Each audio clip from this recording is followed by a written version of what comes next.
Bom, hoje vamos ver um mate de torre. Nessa posição, rei, torre contra rei, eu vou explicar de uma forma didática que vai ser útil em outros finais. No final de peões de oposição e nos finais que a gente pode ganhar espaço com a torre e alguma peça que esteja ajudando além da torre ou do bispo ou do cavalo. Nesse caso aí é rei e torre.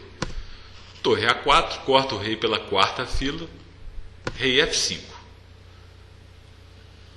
Se o rei vem para a frente do outro rei, que em xadrez é conhecido como oposição, essa posição de um rei de frente para o outro, as brancas já jogam torre A5 cheque, obrigando o rei a voltar.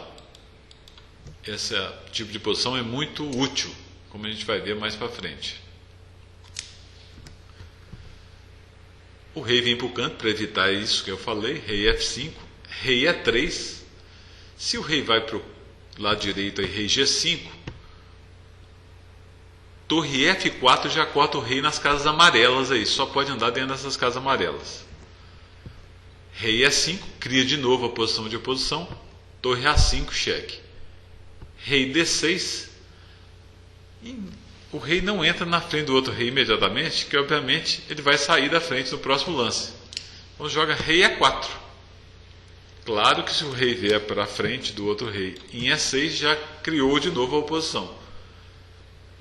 Rei C6, tentando evitar, rei D4, rei B6, e agora o rei está ameaçando a nossa torre. A torre passa para o outro lado, torre H5, rei C6. Não adianta as brancas tentarem pegar a oposição assim com rei C4, que o rei sai da oposição e foge.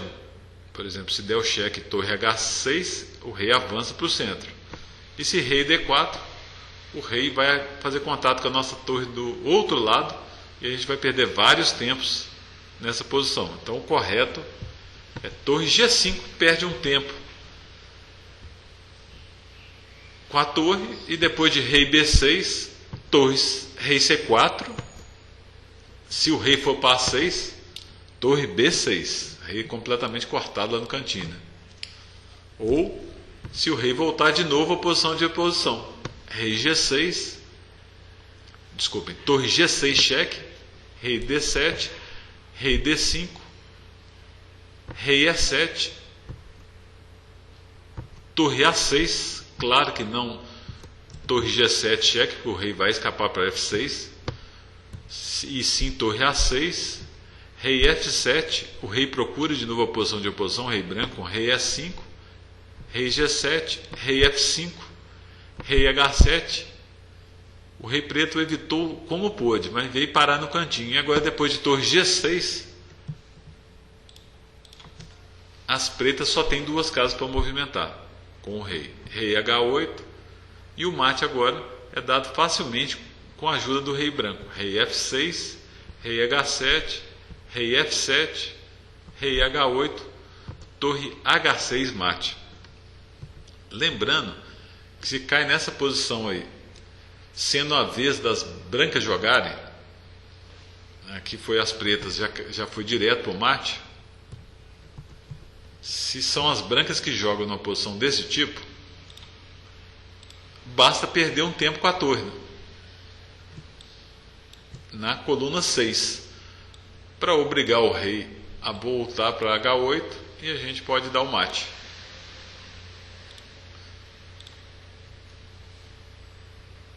Agora vamos fazer alguns exercícios para gravar isso, e lembrando que eu mostrei desse jeito, a gente vê a importância de ir tirando espaço do rei gradativamente. Tem alguns modos de ganhar isso mais rápido, mas esse aí é um jeito que vai ser útil em outros finais, como a gente vai ver mais para frente. Vou colocar uns exercícios, vocês tentam resolver, dão um pause no vídeo e logo depois põe o vídeo para mover de novo para ver a resposta correta. São exercícios relativamente simples. Brancas jogam e dão checkmate em um lance. Essa é a posição básica, né, gente? Claro, o rei de frente com o rei já. Torre A8 mate.